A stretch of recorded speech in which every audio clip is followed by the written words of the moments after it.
Gather around the campfire, friends. DM Scotty has just released a new EZD6 playset, Dreadful Doomscapes. This time around the genre is horror, so let's see what we're getting in these 156 pages of Scotty's writing, lovingly illustrated by Sean Bova. For full disclosure, I did get a free PDF copy of this book, and Scotty is a good friend, so I am biased. Other than that, I did not get paid for this review, and my opinions are my own. With that, onto the important stuff. Dreadful Doomscapes is all about running horror games in EZD6, and it gives you not one but two settings, each of which has a distinct flavor and style. Both the flavors are designed for a modern world setting, but they can easily be transplanted into any period you like. And you could easily have fantasy horror using Core or post-apocalyptic horror using Wasted World. Heck, you could even have monster hunters in the 16th century using the Four Horsemen. This works both ways, so if you like, say, the vehicle rules or the weird weapons from Wasted World, you can port them over without needing to make any changes. The first flavor is Everyday Nightmares, which pits average people against whatever horrors the Rebel Rouser has prepared for them. This setting is very much in the vein of classic horror movies like Friday the 13th and Nightmare on Elm Street, and works best for one-shots as survival is unlikely at best. Characters in Everyday Nightmares do not get hero pots. They only have some inclinations, aspects, and maybe a dark secret. They're your average squisher humans thrust into terrible situations. Now, one of the core features of the EZD6 system is Karma, a resource which recharges on failed rolls and lets players modify their dice rolls. Characters in Everyday Nightmares don't get Karma, instead they get stress. You can take points of stress to modify your dice results by that many points, but anytime you stack up 3 points of stress, it resets and you take a strike of damage, which can kill your character. There are ways of removing stress, such as chilling out for a while, but opportunities for that may be few and far between. Another way of clearing stress is to reveal your character's dark secret. This clears all your stress. Of course, it can only be done once, and depending on what your secret is, you could change the dynamics of the entire party. For example, if your secret was that you did something terrible like running over another character's beloved pet.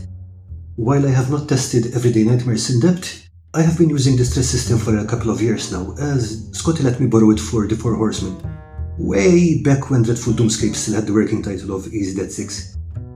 The mechanic changes the feel of the table completely. With Karma, players tend to go all out and do big action movie stuff because Karma can bail them out, and if they fail, hey, they just get more Karma. With stress, the players tend to be much more cautious and carefully ration out the stress, as taking too much can wreck them. The decision to spend stress tends to be quite agonizing and really amps up the horror vibe. Damned if you do, damned if you don't. Another core rule that gets the chop in Everyday Nightmares is the hero die. In EZD6, this allows the player to reroll a single die. That's gone, and it's replaced by the flip of fate. Instead of rerolling a failure, the player can choose to make a coin toss. If it goes their way, the action succeeds.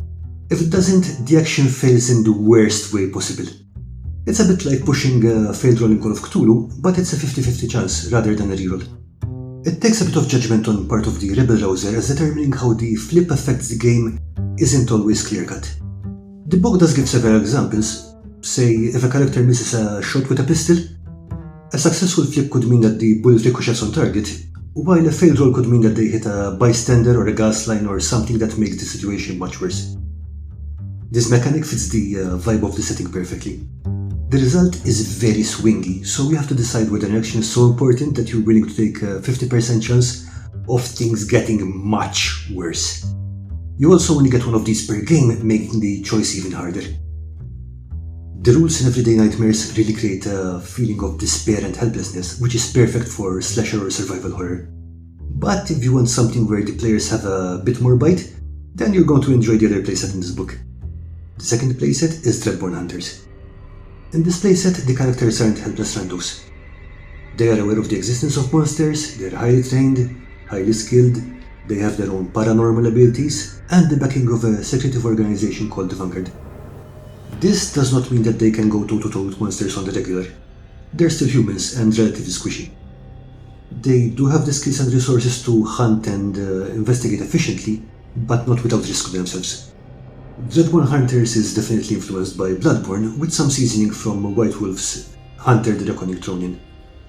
Since hunters are trying to keep a low profile and blend in with the rest of the world, there are also some elements you could take from Call of Cthulhu and Supernatural.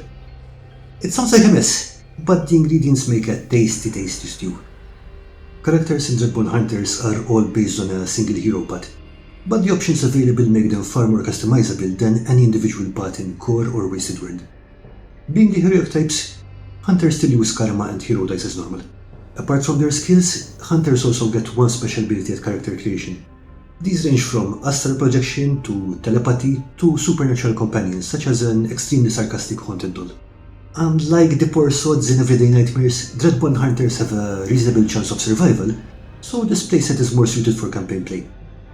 As your hunters take to the field and face more monsters, you get not one but two ways to upgrade them. The first is through experience. You gain experience points which you can trade in for new inclinations and additional abilities. The second way is by absorbing chimeric humors from the monsters that you take down. Each hunter can only absorb one humor per mission, although multiple hunters can absorb humors from the same monster. You can trade in 3 humors for a monster adaptation, which gives you powers like regeneration, hypnosis, or the ability to grow fangs, claws, wings, and so on. Some of these powers are very visibly monstrous, but your hunter can suppress them at will so that they can go about their day without terrifying the neighbors. However, using these powers is not without a cost. If you use any of them, you trigger a Doom roll at the end of the session. A Doom roll is a regular save. If you fail, you take 1 point of Doom and your hunter becomes increasingly disconnected from humanity, as they start to lean more onto their monstrous abilities. Once you hit 3 points of Doom, your hunter has effectively parted ways with humanity and becomes a monster non-playable character. One of your most powerful anti-monster abilities is also your worst enemy. While you can reduce Doom by defeating particularly evil beings, there are other ways to gain more Doom, so you'll probably be getting it much faster than you can relieve it. It's a slow descent into darkness. Some of the abilities and artifacts that give you Doom can also make the difference between life and death, so it can be a hard choice to make. Overall, this playset offers a very solid framework for investigative and action horror games. The designer's notes do point out that some effort is required on the side of both the rebel rouser and the players, to prevent the powers from becoming too cartoony, but I think that's true of most horror systems. Doom does a great job of increasing the tension in a slow burn. The only thing I would have added is a permanent injury system. This would slightly increase the survivability of the characters, but it would also make them more reliant on their monster abilities, as their bodies degrade with their injuries. Luckily, I already made one of those, and you can grab them free from my Patreon. With the playsets out of the way, let's have a look at what else Dreadful Doomscapes offers. First up are some general rules that apply to both playsets. In many tabletop RPGs, fear is usually treated like paralysis. You fail a save and you miss your turn. In other systems, the Game Master takes over the character for a while. Scotty mentioned several times in the past that he found both these options incredibly unsatisfying, as the player ends up having to sit through everyone else's turns until the effect wears off. Granted, turns in EZD6 usually only last a few seconds as opposed to a few minutes, but to keep players engaged, Dreadful Doomscapes offers 3 levels: Shock, Fear, and Incapacitation. In all cases, these are treated as avoidance saves. If you fail, the effect lasts for your turn, and then you can make another save on your next turn, rinse and repeat until you pass a save. Shock and Fear both give you banes to all your actions. If you're shocked, you cannot run, and if you're afraid, you have to move away from the source of your fear if it is at all possible. Incapacitation is a lot more severe, and this is when you miss your turn until you pass a save. While this does force the player to sit out the turn, it is something that can only occur in very rare cases. It's not the default anytime you run into something scary, so hopefully the players will find it more of a high-tension "oh shit" moment than an excuse to check their phones. Technically speaking, Doom is also a general rule, however it comes up more in Dreadborne Hunters because it works best in a slow build over several sessions. That's why I chose it to include it in that section of the video. However, you can still include it in Everyday Nightmares if you want to, and the book provides some information about how to use it. Mechanics are all well and good, but horror games need a game master who can manage the mood and feel of the table. DM Scotty is a fantastic game master, and he wrote up several pages of advice for rebel rousers. There are several simple actionable points in here, including how to set the mood at the table, forcing hard choices, and modulating the tension. I'm pretty sure that the man could write several volumes on the subject alone, but this chapter in Dreadful Doomscapes is a useful primer for prospective rebel rousers. Random scenario tables also make a welcome return from Wasted World, and we get tables for locations, monsters, twists, NPCs, uncanny events, red herrings, and conclusions. Each table has 20 items, so there's a lot to mine for inspiration there. We also get not one but two sample adventures, one for each playset. Wormwood Blaze is a survivor horror scenario for everyday nightmares, and Legend of the Mothman is an investigative adventure for Dreadborne Hunters.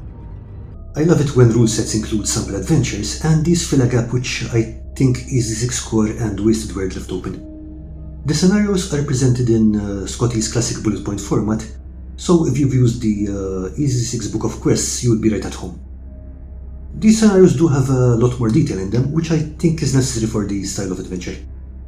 There are also hints and suggestions for running them in there, so they're super helpful when you're learning the ropes on dreadful Doomscapes. I've mentioned before that Scotty is an amazing game master and scenario designer, and these two scenarios are excellent examples of his work.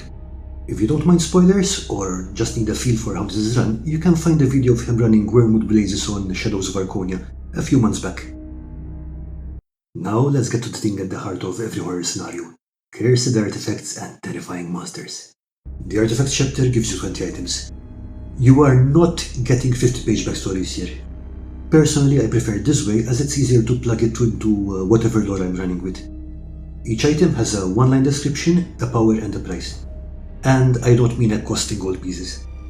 The powers are very tempting. For example, a key that can open a mechanical lock, or an hourglass that can rewind time by about 10 minutes.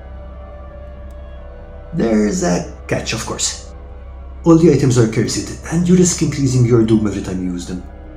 There are no monkey paws here. An item will do what it's supposed to do without subversions if it does work, but every time you try to activate them, you run the risk of gaining more doom. If this takes your character to 3 points of doom, you have to pay the price for the artifact, and your character gets taken out of the game in a suitably awful way. Good horror deserves good monsters, and Dreadful Doomscapes dedicates 39 pages to these terrors. There are 20 entries, but some of these entries are in fact categories, so you get a lot more bang for your buck. You get a variety of creatures ranging from brood masses to dark cults to the terrifying dark matter gods, and include some truly creepy entries like the Grinning Man and the Hollow Children. I'm in the process of writing my own monster book for the Four Horsemen, so you better believe that I went over these guys with a very fine-toothed comb. I mean, it's not like I'm using a comb for anything else.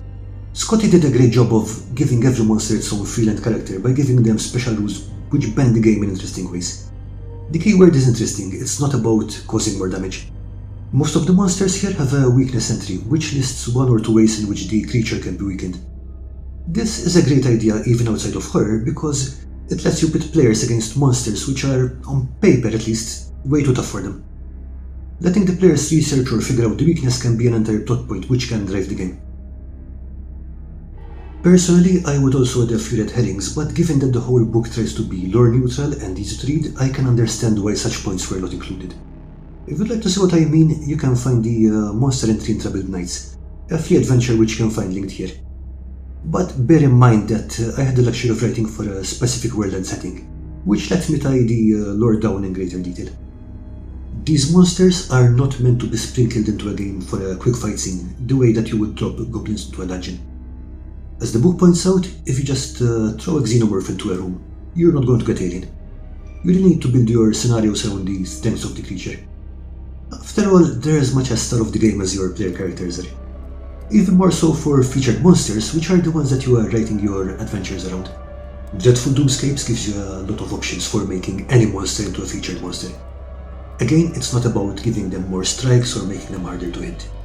You could make them immune to everything except a few things, sure, but more importantly, you want them to haunt the scene, even or especially if they are not present, slowly building up the tension until the inevitable reveal.